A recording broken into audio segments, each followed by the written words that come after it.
Il y a d'abord le résultat de ce référendum organisé en Crimée. Sans surprise, donc, le rattachement de cette péninsule ukrainienne à la Russie a été plébiscité. Et je vous propose de voir ce qu'en dit ce matin la presse ukrainienne, et notamment le journal The Day. Sans surprise non plus, on ne voit pas d'un très bon œil à Kiev la décision de la Crimée de se prononcer en faveur de l'annexion russe. Le vote d'hier est qualifié de pseudo-référendum par le quotidien ukrainien, qui moque aussi son résultat tout soviétique. Plus de 96% de oui, c'est pas mal. Certains peuvent ne pas être d'accord, mais nous sommes heureux. Le journal moscovite et pro-gouvernemental Izvestia est allé, lui, à la rencontre des pro-russes de Crimée, des habitants qui avaient le sourire hier, on le voit. Ils avaient revêtu pour l'occasion l'uniforme de la marine russe, plus que jamais installé, on le sait, dans la base navale de Sébastopol. Alors, côté occidental, cette fois, le passage de la Crimée sous la houlette russe donc, est avant tout perçu comme une manifestation des projets hégémoniques de Vladimir Poutine pour la région. Mais pour The Guardian, le référendum d'hier est à la fois dénué de sens et significatif. Je cite, dénué de sens car illégal, organisé dans un territoire sous occupation militaire, et significatif dans la mesure où il constitue un pas important, je cite, vers l'annexion totale de la Crimée vers la Russie, mais aussi il est significatif pour ce qu'il dit de la nature de Vladimir Poutine, le président russe qui serait mu par un mélange de peur et de culot, la peur de voir l'Ukraine échapper à son influence et se réfugier, on le sait, dans le giron européen, et la peur aussi de voir le mouvement démocratique qui a emporté l'Ukraine s'étendre à la Russie. Le journal qui appelle l'Occident à réagir à cette atteinte à la souveraineté ukrainienne et qui s'inquiète aussi des conséquences du bras de fer dans lequel Vladimir Poutine s'est engagé. Il craint une nouvelle guerre froide aussi dangereuse qu'inutile. Une guerre froide donc pour The Guardian et rappelle l'évocation de 1938 pour cette fois le site Politico.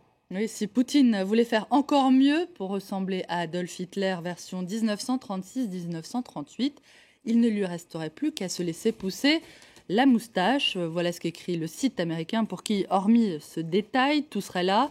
L'organisation de Jeux Olympiques qui tourne à la démonstration de force, l'invasion d'un pays voisin et des troupes massées le long de la frontière, et à Moscou, la propagande anti-occidentale et la répression de ce qu'il reste de presse libre. Tout aussi troublante, écrit Politico, est la ressemblance entre l'impuissance et la pusillanimité occidentale actuelle est celle que manifestaient l'Europe et les États-Unis à la fin des années 30. Le site qui reconnaît que le parallèle peut sembler déplacé et qui se demande quelles autres comparaisons pourraient s'avérer plus pertinentes. Budapest en 1956, Prague en 1968 ou l'Autriche en 1938. Alors, il y a des critiques envers Vladimir Poutine, mais les dirigeants occidentaux aussi se retrouvent mis en cause, notamment Barack Obama, dans la politique étrangère, peine décidément à convaincre. Oui, on l'a beaucoup lu au moment du recours aux armes chimiques par le régime syrien. Le président américain est toujours accusé de parler beaucoup et d'agir peu. Et The New York Times ironise sur la multiplication de ces fameux concepts qui sonnent finalement comme des aveux d'impuissance, de l'empreinte légère qui devait remplacer la guerre, la guerre idiote, je précise, et l'occupation du temps de George W. Bush, au leadership par l'arrière. Le président américain qui se serait fait aussi le héros des mesures de rétorsion économique, des outils jugés inefficaces par The New York Times, qui en veut pour preuve la poursuite des massacres en Syrie. Les adversaires de l'Amérique sont en train de tester ses limites, prévient le journal, en évoquant celui qui, à ses yeux, est devenu le premier de ses adversaires, la Chine.